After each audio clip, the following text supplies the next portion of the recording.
Hi everyone, welcome to my channel once again. I am Ravikumar. So ನಿಮಗೆಲ್ಲ ಗೊತ್ತಿರುವ ಹಾಗೆ ನಮ್ಮ ಈ ಏನು ಸಾಲ್ವ್ ಮಾಡ್ತಾರಂಥ ಮೆಟೀರಿಯಲ್ ನಿಮಗೆ ಬೇಕು ಅಂದರೆ ಈ ವೆಬ್ಸೈಟ್ ಮುಖಾಂತರ ನೀವು ಡೌನ್ಲೋಡ್ ಮಾಡ್ಕೊಬೋದು. ಇಲ್ಲಿ ನಿಮಗೆ ಸುಮಾರು ಪಾಸಿಂಗ್ ಪ್ಯಾಕೇಜಸ್ ಅವೈಲೇಬಲ್ ಇದ್ದಾವೆ. ಸೊ ಇದು ಫ್ರೀ ಆಫ್ ಕಾಸ್ಟಲ್ಲಿ ಇರುತ್ತೆ. ಈ ಕೋರ್ಸ್ಗೆ ಹೋಗಿ SLCಗೆ ಹೋಗಿ ಇಲ್ಲಿ ನೋಡಿ ನಿಮ್ಗೆ ಬೇಕಾಗಿರುವಂಥ ಮ್ಯಾಥ್ಸ್ ನೋಟ್ಸು ಸುಮಾರು ಥರ ಸಿಗುತ್ತೆ.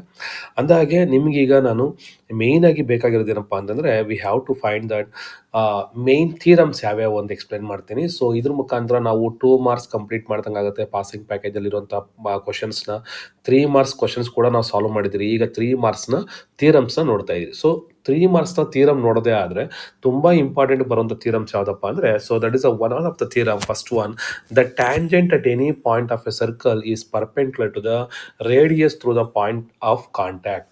The tangent at any point of a circle is perpendicular. So ಇದು ಟ್ಯಾಂಜೆಂಟ್ ಅಂತ ಕರಿತೀರಿ, ನಿಮಗೆಲ್ಲ ಚೆನ್ನಾಗಿ ಗೊತ್ತಿದೆ. ಟ್ಯಾಂಜೆಂಟ್ ಅಂದ್ರೆ ಏನಪ್ಪ ಅಂದರೆ the line which touches the circle at any one point is called as tangent ಅಂತ ಕರಿತೀರಿ. ಸೊ ಸಲ ನೆನ್ಪಿಟ್ಕೊಳ್ಳಿ, ಟ್ಯಾಂಜೆಂಟ್ ಅಂದ್ರೆ ಏನು. So the line which touches the circle at any one point. ಇಲ್ಲಿ ನಾವೇನಂತ ಪ್ರೂವ್ ಮಾಡಬೇಕಪ್ಪ ಅಂದರೆ we have to prove that is tangent at any point, this is the tangent at any point is perpendicular to, so this is perpendicular to the radius through the point of contact. So radius through the point of contact ಅಂತ prove ಮಾಡಬೇಕು. ತುಂಬ simple proof ಇದು. ಕೆಲವು time ಏನಾಗುತ್ತೆ ಅರ್ಥ ಆದಂಗೆ ಇರುತ್ತೆ, ಅರ್ಥ ಆಗಲ್ಲ. ಸ್ವಲ್ಪ ಕರೆಕ್ಟಾಗಿ ನೋಡ್ಕೊಳ್ಳಿ. ಸೊ ಯಾವುದೇ ಒಂದು ಥಿಯರಮ್ ಪ್ರೂವ್ ಮಾಡ್ಬೇಕಾದ್ರೆ ನಾವು ಕೆಲವೊಂದು ಕೀ ಪಾಯಿಂಟ್ಸ್ ನೆನ್ಪಿಟ್ಕೊಂಡಿರ್ಬೇಕು. ಇದಕ್ಕೆ ನಾನು ಏನನ್ನ ಕೊಟ್ಟರೆ ನನ್ನ ಪ್ರೂಫು ಸ್ಯಾಟಿಸ್ಫೈ ಆಗುತ್ತೆ. ಕೀ ಪಾಯಿಂಟ್ಸ್ ಗೊತ್ತಿಲ್ದಿರ ನಾನು ಇಂಥದ್ದೇ ಪ್ರೂವ್ ಮಾಡಬೇಕಂತ ಗೊತ್ತಿಲ್ದಿರ ನೀವೇನೇ ಪ್ರೂವ್ ಮಾಡಿದ್ರು ನಿಮಗೆ ಅದು ಎಕ್ಸಾಮಲ್ಲಿ ನೆನಪಿರಲ್ಲ. ಅದಕ್ಕೆ ಏನು ಮಾಡಿ, 2 ಕೀ ಪಾಯಿಂಟ್ ನೆನ್ಪಿಟ್ಕೊಳ್ಳಿ. ಇದರಲ್ಲಿ ಕೀ ಪಾಯಿಂಟ್ ಏನಪ್ಪ ಅಂದರೆ, so OP is the shortest distance ಅಂತ ತೋರಿಸ್ಬೇಕು. That is the key point. ಅಂದರೆ compare to any other line drawn from the point O to the this XY. ಇಲ್ಲಿ ಯಾವುದನ್ನ ಇಲ್ಲೊಂದು ಬರೀರಿ, ಇಲ್ಲೊಂದು ಬರೀರಿ, ಇಲ್ಲಿ ಬರೀರಿ ಅಥವಾ ಇಲ್ಲಿ ಬರೀರಿ. ಇದು ಯಾವುದೇ ಒಂದು ಲೈನ್ ಬರೆದ್ರೂ ಕೂಡ OPನೇ ಶಾರ್ಟೆಸ್ಟ್ ಡಿಸ್ಟೆನ್ಸ್ ಆಗಿರುತ್ತೆ. ಅದನ್ನು ಪ್ರೂವ್ ಮಾಡಿದ್ರೆ ಸಾಕು, ನನಗೆ ಥಿಯರಮ್ಮು ಪ್ರೂವ್ ಆದಂಗೆ. ಓಕೆನಾ. ಸೊ ಹಾಗಾದ್ರೆ ಏನು ಮಾಡೋಣ, ಈಗ ಡೇಟಾದಲ್ಲಿ ಫಸ್ಟ್ ಡೇಟಾ ಬರ್ಕೊಳ್ಳೋಣ. ಅಕಸ್ಮಾತ್ ಅವ್ರೇನಾದ್ರೂ ನಿಮಗೆ ಫಿಗರ್ ಕೊಟ್ಟಿಲ್ಲ ಅಂದರೆ ಫಿಗರ್ನ ಬರೀಲೇಬೇಕಾಗತ್ತೆ. ಸೊ ಫಿಗರ್ ಬರ್ದಿಲ್ಲ ಅಂತಂದರೆ ಅವರು ಅದನ್ನು ನಿಮಗೆ ಮಾರ್ಕ್ಸನ್ನು ಕೊಡೋದಿಲ್ಲ. ಚೆನ್ನಾಗಿ ನೆನಪಿರಲಿ. ಸೊ ತುಂಬ ಇಂಪಾರ್ಟೆಂಟು. ಫಿಗರ್ ಬರ್ದಿದ್ರೇ ಅವ್ರು ಅದಕ್ಕೆ ಮಾರ್ಕ್ಸನ್ನು ಕೊಡುವಂಥದ್ದು. ಓಕೆನಾ. ಸೊ ಈಗ ಫಿಗರ್ ಆದಮೇಲೆ ಆಗಾರೆ ಏನು ಮಾಡೋದು, ಈಗ ನೋಡಿ ಡೇಟಾ ಏನು ಕೊಟ್ಟಿದ್ದಾರೆ. Let us take that XY is the tangent. ಏನಿದೆ, XY is the tangent drawn to the circle with centre O at a point of contact. ಕೆಲವು ಸ್ಟೂಡೆಂಟ್ಸ್ ಹೇಳ್ತಾರೆ ಸರ್ ಇವೆಲ್ಲ ಬರೀಬೇಕಾ ಅಂತ. ನೋಡಿ ನೆನ್ಪಿಟ್ಕೊಳ್ಳಿ, ನೀವು ಎಕ್ಸಾಮಲ್ಲಿ ಬರೆದಾಗ ಈ ಡೇಟಾ ಟು ಪ್ರೂವ್, ಕನ್ಸ್ಟ್ರಕ್ಷನ್ನು, ಈ ಪ್ರೂಫು, ಈ ವರ್ಡ್ಸ್ ಇಲ್ಲ ಅಂದರೆ ನಿಮಗೆ ಮಾರ್ಕ್ಸ್ನ ಕೊಡುವಂಥ ಚಾನ್ಸಸ್ ತುಂಬ ಕಡಿಮೆ ಆಗುತ್ತೆ. ಸೊ ಈ ವರ್ಡನ್ನು ಎಕ್ಸ್ಪೆಕ್ಟ್ ಮಾಡ್ತಾರೆ. ಹಾಗಾದರೆ ಈ ಕೊಟ್ಟಿರುವ ಡೇಟಾದಲ್ಲಿ ನನಗಿರುವಂತಹ ಏನು, XY is the tangent drawn to the circle XY. ನೋಡಿ ಇದೇ ಇದೆ XY, ನೀವು ಈಸಿಯಾಗಿ ಅಬ್ಸರ್ವ್ ಮಾಡ್ಬೋದು. So this is the line XY. ಇಲ್ಲಿ ಪರ್ಪೆಂಡಿಕ್ಯುಲರ್ ಯಾವುದು, OP ಇಸ್ ದ ಪರ್ಪೆಂಡಿಕ್ಯುಲರ್. ಎಲ್ಲಿದೆ, O is the centre of the circle. ಕರೆಕ್ಟಾಗಿ ಚೆನ್ನಾಗಿ ನೆನ್ಪಿಟ್ಕೊಳ್ಳಿ. ಸಿಂಪಲ್ ಆಗಿದೆ. ನೀವು ಬರೆಯುವಂಥ ವರ್ಡ್ಸ್ ತುಂಬ ಚಿಕ್ಕದಾಗಿದೆ. And OP is the radius. ನೋಡಿ ಇದು ಏನಾಗಿದೆ, ರೇಡಿಯಸ್ ಆಗಿದೆ. Correct. This OP is the radius. Now, what we have to prove here, we have to prove that OP perpendicular to XY. So, what is that OP? This is the OP perpendicular to what? This XY ಅಂತ ನಾನು ತೋರಿಸ್ಬೇಕು. ಅದಕ್ಕೆ ಏನು ಮಾಡಬೇಕು, construction ಮಾಡ್ತೀನಿ. ಯಾವ ಥರ construction ಮಾಡ್ತೀನಿ ಅಂತ ಅಬ್ಸರ್ವ್ ಮಾಡಿ. Very simple. Take a point Q. ಒಂದು ಪಾಯಿಂಟ್ Q ಕನ್ಸಿಡರ್ ಮಾಡೋಣ. Take a point Q on the other than P. ಅಂದರೆ ಪಿನ ಬಿಟ್ಟು ಬೇರೆ ಪಾಯಿಂಟ್ನ ಕನ್ಸಿಡರ್ ಮಾಡಿ ಆನ್ XY ಮೇಲೆ ಇರಲಿ. And join the line OQ ಅಥವಾ join OQ. Let OQ intersect the circle at R. Intersect ಅಂದ್ರೆ ಏನು, ಕಟ್ ಮಾಡ್ತಾ ಇದೆ ಅಂತ ಅರ್ಥ. ಎಲ್ಲಿ ಕಟ್ ಮಾಡ್ತಾ ಇದೆ, ದ ಪಾಯಿಂಟ್ R ಅಲ್ಲಿ ಕಟ್ ಮಾಡ್ತಾ ಇದೆ. So very simple. Take a point Q on the line tangent XY such that OQ is greater than OP, other than OP ಅಂತ ಕೂಡ ಹೇಳ್ಬೋದು. And it intersect the circle at the point R on the circle. ಅದನ್ನು ನಾವು ಬರೀಬೇಕಾಗುತ್ತೆ. So ಇದೆಲ್ಲ ಬರೆದಾದ್ಮೇಲೆ, so what is the next point, ನಾವು ಏನು ಪ್ರೂವ್ ಮಾಡಬೇಕು. ನಾವು observe here, it is one of the theoretical method proof. ಪ್ರೂಫಲ್ಲಿ ನೋಡಿ, we know that OQ is equal to, what is that, OQ is equal to OR plus RQ ಅಂತ ಬರೀಬೋದು. ಕರೆಕ್ಟಾ. So OQ is equal to OR plus RQ, but you can see that OQ is greater than OR. ಕರೆಕ್ಟಾ. ನೋಡಿ ಇಲ್ಲಿ ಏನಾಗ್ತಿದೆ, OQ value ORಗಿಂತ ದೊಡ್ಡದು. So ಇಲ್ಲಿಂದ ಇಲ್ಲಿಗೆ ಓ ಕ್ಯೂ ಬೇಕು, ಬಟ್ ಅದ್ರಲ್ಲಿ ಅರ್ಧಕ್ಕೆ ಎಲ್ಲಿ ಬರ್ತಾ ಇದೆ, ಓ ಆರ್ ಅಂತ ಬರ್ತಾ ಇದೆ. That means we can write that in a simple way, that is O Q is greater than O R. ಕರೆಕ್ಟಾ? O Q is greater than O R ಬರ್ದಿರಿ. But we know that O P is equal to O R. So we know that O P ಮತ್ತೆ O R ಎರಡು same ಆಗಿದೆ. ಯಾಕೆ sir ಎರಡು same ಆಗಿದೆ ಅಂತ ನೀವು ಕೇಳ್ಬೋದು. Very simple. ಯಾಕಪ್ಪ ಅವೆರಡು ಈಕ್ವಲ್ ಆಗಿದೆ ಅಂದ್ರೆ they are nothing but what, radius. Correct? ಅವೆರಡು ರೇಡಿಯಸ್ ಆಗಿರೋದ್ರಿಂದ ಅವೆರಡು ಏನಾಗಿದೆ, ಈಕ್ವಲ್ ಆಗಿದೆ. That is this O P and this O R equal. So O Q is greater than O R, O P is equal to O R. Therefore ಹಾಗಾದ್ರೆ ಏನು ಮಾಡೋಣ, ಈ O R ಜಾಗದಲ್ಲಿ so O ಪಿನ ಬರೆಯೋಣ. O Q greater than O P ಆಯಿತು. ಅಂದರೆ ಓ Q ಓ ಪಿಗಿಂತ ದೊಡ್ಡದು. ಸಿನ್ಸ್ ಇದು ಯಾಕಾಗುತ್ತಪ್ಪ ಅಂದರೆ, since this happens for every point on X Y except the point P. ಇದು ನೀವು ಅರ್ಥ ಮಾಡ್ಕೊಳ್ಳಿ. ನಾನು ಸ್ಟಾರ್ಟಿಂಗಲ್ಲೇ ಹೇಳಿದೆ. So that is what O Q greater than O R, O Q greater than O P also. This applies for any of the point you can consider, not only this one. ಇಲ್ಲಿಂದ ಇಲ್ಲೊಂದು line ಬರೀರಿ. If you take this one as some value Z ಅಂತ ತಗೊಳ್ಳಿ, ಓ Z is greater than O P ಅಂತ ಬರೀಬೋದಾ? ಅಥವಾ ಇನ್ನೊಂದು line ತಗೊಳ್ಳಿ, ಇನ್ನೊಂದು ಯಾವ್ದು ತಗೋತೀನಿ, ಓ ಎನ್ ತಗೋತೀನಿ ಬೇಕಾರೆ. O N is greater than O P. ಯಾವುದೇ ಲೈನ್ ತಗೊಂಡ್ರು ಕೂಡ ಏನಾಗ್ತಿದೆ, ಓ ಪಿಗಿಂತ ಅದು ಗ್ರೇಟರೇ ಆಗಿರುತ್ತೆ. That means since this happens for every point on X Y except the point P. ಯಾಕಪ್ಪ ಅಂದರೆ ಹಾಗಾದರೆ ಏನಂತ ನಾವು ಬರೀಬೋದು, therefore O P is the shortest distance from the point O to the tangent X Y. ಹಾಗಾದ್ರೆ ಇದರಿಂದ ಅರ್ಥ ಆಗೋದೇನಪ್ಪ ಅಂದರೆ, ಯಾವುದೇ ಒಂದು ಲೈನು ಚಿಕ್ಕದಾಗಿದೆ ಎಲ್ಲದಕ್ಕಿಂತ ದೊಡ್ಡದಾಗಿದೆ ಅಂದರೆ ಆ ಶಾರ್ಟೆಸ್ಟ್ ಡಿಸ್ಟೆನ್ಸ್ ಇರುತ್ತಲ್ಲ, this will be the perpendicular line ಅಂತ ಕರಿತೀರಿ. This will be the perpendicular line or shortest line. That is, OP is the shortest distance from the point O to the tangent. Therefore, OP is perpendicular to XY. OP is perpendicular to XY. Hence, it is proved ಅಂತ ಬರೀತೀವಿ. ಓಕೆನಾ? So this is what the theorem expansion.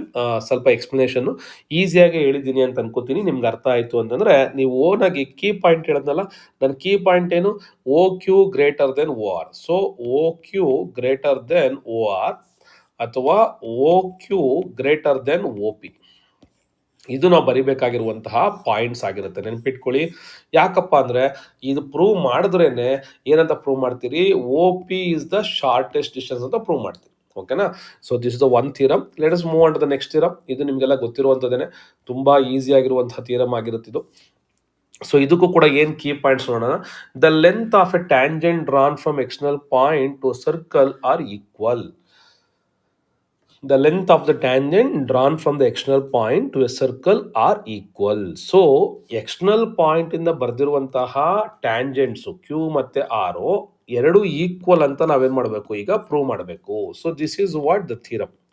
Very simple theorem. So ಇಲ್ಲಿ ಒಂದು key point ಹೇಳ್ಬಿಡ್ತೀನಿ, very simple. Key point ಏನಪ್ಪಾ ಅಂತಂದ್ರೆ, so key point ಏನು, we have to prove that the line O Q is equal to, sorry not O Q, that is the P Q is equal to P R ಅಂತ prove ಮಾಡಬೇಕು. P ಇಂದ ಕ್ಯೂಗೆ, P ಇಂದ ಆರ್ಗೆ equal. Very simple logic. ಏನು ಗೊತ್ತಾ, ಈ ಎರಡು ಟ್ರಯಾಂಗಲ್ನ ಕಾಂಗ್ರುಯೆಂಟ್ prove ಮಾಡಿದ್ರೆ ಸಾಕು, ನಮಗೆ ಇದು ಥಿಯರಮ್ ಪ್ರೂವ್ ಆಗ್ಬಿಡುತ್ತೆ.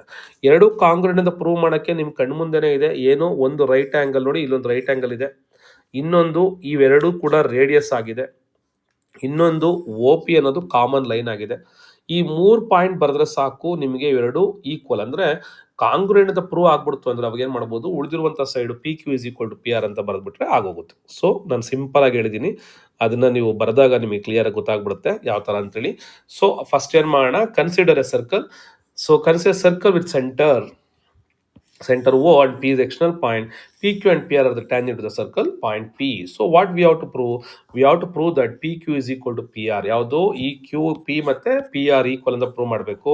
ಕನ್ಸ್ಟ್ರಕ್ಷನ್ ಏನಪ್ಪಾ ಅಂತಂದ್ರೆ, join the line O P ಮತ್ತೆ ಓ ಆರ್ ನ ಜಾಯಿನ್ ಮಾಡಿ and O R also, O Q O R and O P. So ಇದನ್ನ ಕನ್ಸ್ಟ್ರಕ್ಷನ್ ಅಲ್ಲಿ ನಾವು ಮಾಡುವಂಥದ್ದು. ಇಲ್ಲಿ ಆಲ್ರೆಡಿ ಫಿಗರ್ ಕೊಟ್ಟಿರೋದ್ರಿಂದ ನೀವು ಕನ್ಫ್ಯೂಸ್ ಆಗಕ್ಕೆ ಹೋಗ್ಬೇಡಿ. ಸೊ ಇಲ್ಲಿ ಏನು ಮಾಡ್ತಾ ಇದ್ದೀರಿ, ಇದನ್ನ ಜಾಯಿನ್ ಮಾಡಬೇಕು, ಇದನ್ನ ಜಾಯಿನ್ ಮಾಡಬೇಕು, ಮತ್ತೆ ಇದನ್ನ ಜಾಯಿನ್ ಮಾಡಬೇಕು. ಇದನ್ನ ಜಾಯಿನ್ ಮಾಡಾದ್ಮೇಲೆ we can say that, so now consider the proof, consider triangle OQP and ORP. So what is OQP? OQP, that is OQP is one, then ORP is the other triangle. So if you consider these two triangle, so by considering these two triangle, as I said earlier, one is Q is equal to R, that is 90 degree, OP is equal to OP common side, OQ is equal to R, the radius. Right angle ಆಯಿತು, common side ಆಯಿತು, ರೇಡಿಯ ಆಯಿತು. ಇದರೆಲ್ಲ ಪ್ರಕಾರ ನಾವೇನಂತ prove ಮಾಡಿದ್ರಿ, these two triangles R ಕಾಂಗ್ರುಯೆಂಟ್. Which are the two triangles? One is OQP, one triangle, other one ORP is the another triangle. So these two triangles are congruent. By CPCTC, corresponding parts of a congruent triangles are congruent.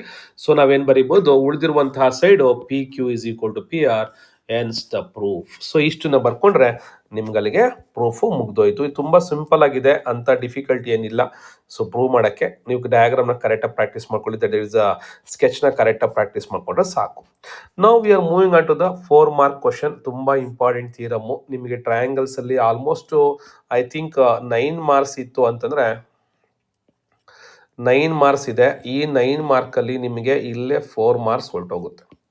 ಅಂದರೆ ಥಿಯರಮಲ್ಲೇ 4 marks ಬಂದ್ಬಿಡುತ್ತೆ. ಇನ್ನು ಉಳಿದಿರುವಂತಹ marks ಏನು ಮಾಡ್ತಾರೆ, 2 mark 1 ಮಾರ್ಕಲ್ಲಿ divide ಮಾಡ್ಕೋತಾರೆ. So now this is called as one of the important theorem. ಪ್ರತಿ ಸ್ಕೂಲಲ್ಲೂ practice ಮಾಡಿಸ್ತಾರೆ. ನೀವು practice ಆಗಿಲ್ಲ ಅಂದರೆ ಈಗಲಾದರೂ ಪ್ರಾಕ್ಟೀಸ್ ಮಾಡಿ. State and prove the Thales theorem or basic proportionality theorem. So basic proportionality theorem. So what is that basic proportionality theorem? Statement ಏನು ಹೇಳುತ್ತೆ, if a line is drawn parallel to the one side of a triangle to intersect the other two side. ನೋಡಿ, a line is drawn parallel to the one side of a triangle and intersecting the other two side in distinct point, the other two sides divide in the same ratio. That is, which are the two other sides? That is AD by DB is equal to AE by EC. So this is what we have to prove. ಓಕೆನಾ? So if a line drawn, ನೋಡಿ ನೆನ್ಪಿಟ್ಕೊಳ್ಳಿ, theorem statement ಕೂಡ ಕೇಳೋ chances ಇರುತ್ತೆ. A line is drawn parallel to side of a triangle, one side of a triangle. A line is drawn parallel to one side of a triangle which intersect the other two sides in a distinct points, the other two side divide in the same ratio. So ಇವೆರಡು ಯಾವುದ್ರಲ್ಲಿ ಇರುತ್ತೆ, same ratio ಅಲ್ಲಿ divide ಆಗುತ್ತೆ, ನೆನ್ಪಿಟ್ಕೊಳ್ಳಿ. This is called as Thales theorem. Now what we have to prove then? We have to prove that AD by DB is equal to AE by EC. ನೆನ್ಪಿಟ್ಕೊಳ್ಳಿ, AD by DB is equal to AE by EC. So ಇದನ್ನ ಯಾಕೆ ಕೇಳಿದೆ ಅಂದರೆ ನಿಮ್ಗೆ ಹೇಳ್ತೀನಿ ಯಾವ ಥರ ಬರೀಬೇಕು ಅಂತೇಳಿ. ನಾವು ಕನ್ಸ್ಟ್ರಕ್ಷನ್ ಡ್ರಾ DM, ನೋಡಿ ಈ ಡಿ ಇಂದ ಎಮ್ಗೆ ಪರ್ಪೆಂಡಿಕ್ಯುಲರ್ ಹೇಳ್ಕೊಳ್ಳಿ, that is perpendicular to AE or AC. Then draw EN perpendicular to AB. So DM ಮತ್ತು EN ಚೆನ್ನಾಗಿ ನೆನ್ಪಿಟ್ಕೊಳ್ಳಿ, ಏನಕ್ಕೆ ಅಂತ ಹೇಳ್ತೀನಿ. ಸಿಂಪಲ್ ಲಾಜಿಕಲ್ ಹೋಗೋಣ. ನಾವು ಪ್ರೂವ್ ಮಾಡಬೇಕಾದ್ರೆ AD by DB is equal to AE by EC. Now we have to consider two triangles. Which are the two triangles? Now observe here, two triangles consider ಮಾಡಬೇಕು ನಾನೀಗ. ಒಂದು, you can clearly see this one. What is the one triangle? That is the ADE is the one triangle. ಈ triangle ಎರಡಕ್ಕೂ ಸೇರಿದೆ. ಅದೇ ರೀತಿಯಾಗಿ ಇನ್ನೊಂದು triangle ಅದಪ್ಪ ಅಂದರೆ BDE is another triangle. So these are the two triangle. ಯಾಕೆ sir ಇವೆರಡನ್ನೇ ಯಾಕೆ choose ಮಾಡಬೇಕು? ನೋಡಿ, ನನಗೆ ಪ್ರೂಫಲ್ಲಿ ಏನು ಬೇಕಾಗಿದೆ, AD by DB ಬೇಕು. ದಟ್ ಮೀನ್ಸ್ AD ಇರುವಂತಹ ಟ್ರಯಾಂಗಲ್ ಯಾವುದು? ದಟ್ ಈಸ್ ADE ಕನ್ಸಿಡರ್ ಮಾಡೋಣ. ಅದೇ ರೀತಿಯಾಗಿ DB ಇರುವಂಥ ಟ್ರಯಾಂಗಲ್ ಯಾವುದು? DBE, ಇದನ್ನು ಕನ್ಸಿಡರ್ ಮಾಡೋಣ. So this is what our identification. One is that ADE ಇರುವಂಥದ್ದು, ಇನ್ನೊಂದು DBE ಇರುವಂಥದ್ದು. ಸೊ ಈಗ ಏನು ಮಾಡ್ತೀರಿ, will write the area of triangle formula. If you choose this one, what is that? ADE, here perpendicular is what? EN is the perpendicular. So we know that what is the area of a triangle formula? Half into base into height. ಕರೆಕ್ಟಾ? So half into base into height ಅಂದರೆ ಈಗ if you use this one, what is that? ADE consider ಮಾಡಿದ್ದೆ ಆದರೆ ಇದರ perpendicular ಯಾವುದಿದೆ? EN ಇದೆ. That is area of triangle ADE ತೊಗೊಂಡ್ರೆ half into base ಬಂದು ಏನಿದೆ? ADE ಇದೆ. ಹೈಟ್ ಬಂದು ಎಷ್ಟಿದೆ? EN ಇದೆ. This is the one area of triangle. ಅದೇ ರೀತಿ ಈ ಡಿ ಬಿ ಇಗೆ ಕನ್ಸಿಡರ್ ಮಾಡಿದ್ದೆ ಆದರೆ, ಸೊ ತುಂಬ ಕೇರ್ಫುಲ್ ಆಗಿರಬೇಕು. ಈ ಡಿ ಬಿ ಇ ಬಗ್ಗೆ ಯಾಕಪ್ಪ ಡಿ ಬಿ ಇ ಬಗ್ಗೆ ಹೇಳ್ತಾ ಇದ್ದೀನಿ ಅಂತಂದರೆ, ಸುಮಾರು ಜನ ಕನ್ಫ್ಯೂಸ್ ಮಾಡ್ಕೋತಾರೆ. ಏನು ಈ ಡಿ ಬಿ ಇರೋದು ಯಾವ ಥರ, ಈ ಥರ ಇದೆ, ಕರೆಕ್ಟಾ? ಇದಕ್ಕೆ ಪರ್ಪೆಂಡ್ಯುಲರ್ ಯಾವುದು, that is in this direction. C, ಇದಕ್ಕೆ ಪರ್ಪೆಂಡ್ಯುಲರ್ ಹೇಳಿದ್ರೆ ಈ ಥರ ಬರುತ್ತೆ ಪರ್ಪೆಂಡ್ಯುಲರ್. ಇಲ್ಲಿ ನಾವೇನು ಮಾಡ್ತೀರಿ, ಇದನ್ನು ಎಕ್ಸ್ಟೆಂಡ್ ಮಾಡ್ತೀರಿ. ಸೊ ಅದಕ್ಕೆ ಇದು ಪರ್ಪೆಂಡ್ಯುಲರು. ಇದೇನಾಗಿದೆ, this is what D, this is the B and this is E. But perpendicular ಯಾವುದು, ಇ ಎನ್. ಅಂದರೆ ಈ ಪರ್ಪೆಂಡಿಕ್ಯುಲರು ಈ ಟ್ರಯಾಂಗಲ್ಗೆ ಏನಾಗ್ತಿದೆ, ಔಟ್ ಸೈಡ್ಗೆ ಹೋಗ್ತಾ ಇದೆ, ಕರೆಕ್ಟಾ? ಸೊ ಅದಕ್ಕೆ ಇದು ಟ್ರಯಾಂಗಲ್, ನಾವು ಟೋಟಲ್ ಕನ್ಸಿಡರ್ ಮಾಡೋ ಟ್ರಯಾಂಗಲ್ಲು ಬಿ ಡಿ ಇಗೆ ಎಕ್ಸ್ಟೆನ್ಷನ್ ಯಾವುದಪ್ಪ ಅಂದರೆ ಆಚೆ ಹೋಗಿರುವಂಥದ್ದು ದಿಸ್ ಈಸ್ ಎಕ್ಸ್ಟೆನ್ಷನ್. ಯಾವುದು, this is our extension, triangle ಥರ. ಸೊ ಇಲ್ಲಿರುವಂಥದ್ದು ಪರ್ಪೆಂಡ್ಯುಲರ್ ಇದೆ. ಅದಕ್ಕೆ ಏನು ಮಾಡೋಣ, ಸೊ ಎರಡೂ ಕಂಪೇರ್ ಮಾಡಿದಾಗ, ಸೊ ಇದಕ್ಕೇನಾಯಿತು, ಬೇಸು ಎ ಡಿ, ಹೈಟ್ ಬಂದು ಏನು ಬಂತು, ಇ ಎನ್ ಬಂತು. ಓಕೆನಾ? ಅದನ್ನು ಬರಿತೀರಿ half into A D into E N. ಅದೇ ರೀತಿ ಈ ಬಿ ಡಿ ಇ ಕಂಪೇರ್ ಮಾಡಿದಾಗ will get D B into E N. ಅದಕ್ಕೂ ಕೂಡ ಕಾಮನ್ ಹೈಟ್ ಬರುತ್ತೆ. ಸೊ ಹಾಗಾಗಿ ನಮಗೆ ಇ ಎನ್ ಮತ್ತು ಇ ಎನ್ ಕ್ಯಾನ್ಸಲ್ ಆಗುತ್ತೆ. ಎ ಡಿ ಮತ್ತು ಡಿ ಬಿ ಬರಿತೀರಾ, ಆಫ್ ಮತ್ತು ಆಫ್ ಕ್ಯಾನ್ಸಲ್ ಆಗಿ A D by D B. Simple logic ಹೇಳ್ಬೇಕು ಅಂದರೆ A D B D B ತೊಗೊಳ್ಳಿ, A D by D B, ಇದ್ರ ಮೇಲೆ ಇ ಎನ್ ಬರೀರಿ, ಇದ್ರ ಮೇಲೆ ಇ ಎನ್ ಬರೀರಿ ಬರ್ಕೊಬೇಕಾರೆ. ಸೊ ಇದಕ್ಕೊಂದು ಆಫ್ ಸೇರಿಸಿ, ಇದಕ್ಕೊಂದು ಆಫ್ ಸೇರಿಸಿ. ಸೊ ನೆಕ್ಸ್ಟ್ ಏನು ಮಾಡ್ತೀರಾ, ಇ ಎನ್ ಕ್ಯಾನ್ಸಲ್ ಮಾಡ್ತೀರಾ, ಆಫ್ ಕ್ಯಾನ್ಸಲ್ ಮಾಡ್ತೀರಾ, ಸೊಲ್ಯೂಷನ್ನ ಬರೀತೀರ. ಅದೇ ರೀತಿಯಾಗಿ ಈಗ ಅನದರ್ ಸೈಡ್ ಯಾವುದಪ್ಪ ಅಂತಂದರೆ, ಅದೇ ಎ ಡಿ ಇ ಈ ಕಡೆ ಒಂದಿದೆ, ಇದಕ್ಕೆ ಡಿ ಎಮ್ ಪರ್ಪೆಂಡ್ಯುಲರು. ಅದೇ ರೀತಿ ನಮಗೆ ಡಿ ಸಿ ಇ ಒಂದು ಟ್ರಯಾಂಗಲ್ ಇದೆ, ಇದಕ್ಕೂ ಪರ್ಪೆಂಡ್ಯುಲರ್ ಯಾವುದಾಗುತ್ತೆ. So for this one also again perpendicular this one. I will write in the blue colour. C, this is the perpendicular for this one. ಇದು triangle, so ಇದು perpendicular. ಹಾಗಾದರೆ ಇದು ಟ್ರಯಾಂಗಲಲ್ಲಿ ಇದು ಯಾಕೆ ಕನ್ಸಿಡರ್ ಮಾಡಬೇಕು, ಯಾಕೆ ಇದನ್ನೇ ಕನ್ಸಿಡರ್ ಮಾಡ್ತೀರಾ, ಇಲ್ಲಿ A E by E C ಇದೆ ರೈಟ್ ಸೈಡಲ್ಲಿ. A E by E C ಬೇಕು ಅಂದರೆ A E by E C ಬರ್ಕೊಳ್ಳಿ, ಇಂಟು ಒಂದಕ್ಕೆ ಪರ್ಪೆಂಡ್ಯುಲರ್ ನೋಡಿ ಯಾವುದು ಡಿ ಎಮ್ಮು, ಅದಕ್ಕೆ ಮೇಲೆ ಒಂದು ಡಿ ಎಮ್ ಬರ್ಕೊಳ್ಳಿ, ಕೆಳಗಡೆ ಒಂದು ಡಿ ಎಮ್ ಬರ್ಕೊಳ್ಳಿ. ಇದಕ್ಕೊಂದು ಆಫ್ ಹಾಕಿ, ಇದಕ್ಕೊಂದು of hockey, D M cancel, of of cancel, A E by E C. So ಇದು ನಾವು ಬರ್ಕೊಬೇಕಾಗಿರುವಂತಹ ವಿಧಾನ. ಓಕೆನಾ? ನಿಮ್ಗೆ ಅರ್ಥ ಆಗಲಿ ಅಂತ ಈ ಥರ ಕಲರ್ಸ್ ತೋರಿಸ್ತಾ ಇದ್ದೀನಿ. ಓಪ್ ಯುವರ್ ಅಂಡರ್ಸ್ಟ್ಯಾಂಡಿಂಗ್ ದಿಸ್ ಒನ್. ಅರ್ಥ ಆಗಿಲ್ಲ ಅಂದರೆ ಕಮೆಂಟಲ್ಲಿ ತಿಳಿಸಿ. ಸೊ ಈಗ ಎರಡನೇ ಈ ಕ್ವಶನ್ ಬಂತು, ಈ ಕ್ವಶನ್ ಕೂಡ ಬಂತು. ಸೊ ಇದು ನೋಡಿದಾಗ ಈ ಕ್ವಶನ್ ನಂಬರ್ 1, ಈ ಕ್ವಶನ್ ನಂಬರ್ 2, ಇದು ಕೂಡ area of a triangle A D E by B D E, area of a triangle A D E by C D. But B D E and C D ಎರಡೂ ಏನಾಗಿದೆ, that is the triangle B D E and the triangle C D E. These two are between the two parallel lines. That means we have one theorem.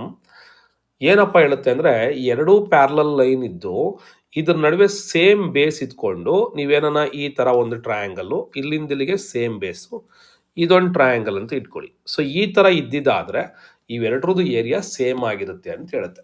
So between the two parallel lines any of the same structure based on the same base ಇದ್ದರೆ they have equal area. ಇಲ್ಲಿ B D E ಮತ್ತು C E ಡಿಗೆ standing on the same base D E and between D E parallel to B C. Therefore area of B D E is equal to area of C E D. ನೋಡಿ, area of C E D is equal to area of B D ಅಂತ ಆಗುತ್ತೆ. ಹಾಗಾಗಿ ಈ question number 1, 2 ಮತ್ತು 3 compare ಮಾಡಿದ್ರೆ ನನಗೇನಾಯಿತು, left hand ಸೈಡ್ಲಿ denominator same ಆಗೋಯ್ತು. ಅಂದರೆ ಲೆಫ್ಟ್ ಹ್ಯಾಂಡ್ ಸೈಡ್ ಸೇಮ್ ಆದಾಗ ರೈಟ್ ಹ್ಯಾಂಡ್ ಸೈಡ್ ಕೂಡ ಸೇಮ್ ಆಗಬೇಕು. So we can write that A D by D B is equal to A by E C. Hence we have proved the theorem. So this is our proof. Okay, ಸ್ವಲ್ಪ elaborate ಮಾಡಿ ಹೇಳಿದ್ದೀನಿ, but ನಿಮ್ಗೆ ಅರ್ಥ ಆಗಲಿ ಅಂತ ಹೇಳಿದ್ದೀನಿ. Hope you understanding this one. ಅರ್ಥ ಆಗಿಲ್ಲ ಅಂದರೆ ನನಗೆ ಕಮೆಂಟಲ್ಲಿ ತಿಳಿಸಿ. ಸೊ ನೆಕ್ಸ್ಟ್ ನಾನು ಮತ್ತೆ ಇನ್ನೂ ಸ್ವಲ್ಪ ಆದಷ್ಟು ಸಿಂಪ್ಲಿಫೈಡ್ ಮಾಡ್ತೀನಿ. Let's move on to the last theorem of this one. So last theorem ಏನಪ್ಪ ಅಂದರೆ A similarity criteria. So what is that A stands for, ಇಲ್ಲಿ ನೋಡಿ ಥಿಯರಮ್ ಸ್ಟೇಟ್ಮೆಂಟ್ ನೀವು ನೀಟಾಗಿ ನೋಡಿದ್ರೆ ಆದರೆ, if in two triangles the corresponding angles are equal then their corresponding sides are in the same ratio and hence two triangles are similar. If in a two triangle corresponding angles are equal, so ಯಾವ್ದು between these two triangles corresponding angle A equal to D, B is equal to E, C is equal to F. ಈ ತರ ಆಗಿದ್ರೆ if the between the two triangles corresponding angles are equal, then corresponding sides are in the ratio. Corresponding sides are in the ratio. So how it is that possible? Corresponding sides, that means what? Here we can clearly see this. This is the AB proportional to DE, AC proportional to DF, BC proportional to DF, EF. Okay, that is what AB by DE, BC by EF is equal to AC by DF. That is what we have to prove. Now the very important one here, the construction. What is the construction? So draw the line PQ, draw the line PQ such that angle, that is that in a such a way that PQ ಬರಿಬೇಕು such that BC is equal to PQ. So draw P and make point P and Q on DE, DF such that ಈ length ಇದೆಯಲ್ಲ ಏನು, ಈ DP length is equal to AB ಆಗಬೇಕು, DQ length is equal to AC ಆಗೋ ತರ ನಾವೇನ್ ಮಾಡಬೇಕಾಗುತ್ತೆ, construction ಮಾಡಬೇಕಾಗುತ್ತೆ. So very simple, remember this construction. How we are doing the construction? Join the point P and Q such that the length DP is equal to AB, the length DQ is equal to AC. So this is what we are doing the join. Now what we will consider? We will consider these two triangles now, ABC. So I write in the red color. ABC ಮತ್ತೆ DPQ ಈ ಎರಡು triangles ನ similar ಅಥವಾ ಕಾಂಗ್ರುಯೆಂಟ್ ಅಂತ prove ಮಾಡಬೇಕು. ಕಾಂಗ್ರುಯೆಂಟ್ ಅಂತ prove ಮಾಡೋ conditions ಎಷ್ಟು ಬೇಕು? 3 ಬೇಕು. ಆಲ್ರೆಡಿ ಒಂದು ಆಂಗಲ್ ಈಕ್ವಲ್ ಅವ್ರು ಹೇಳಿದ್ರೆ already AB is equal to DP, AC is equal to DQ, that is by construction. So that is what we are writing, that is AB is equal to DP, AC is equal to DQ and A is equal to D. Therefore these two triangles, by using the SAS postulate, that is the side angle side postulate, these two triangles are, which are the two triangles, that is what triangle ABC and DPQ are congruent. So they are congruent ಆಗೋಯ್ತು.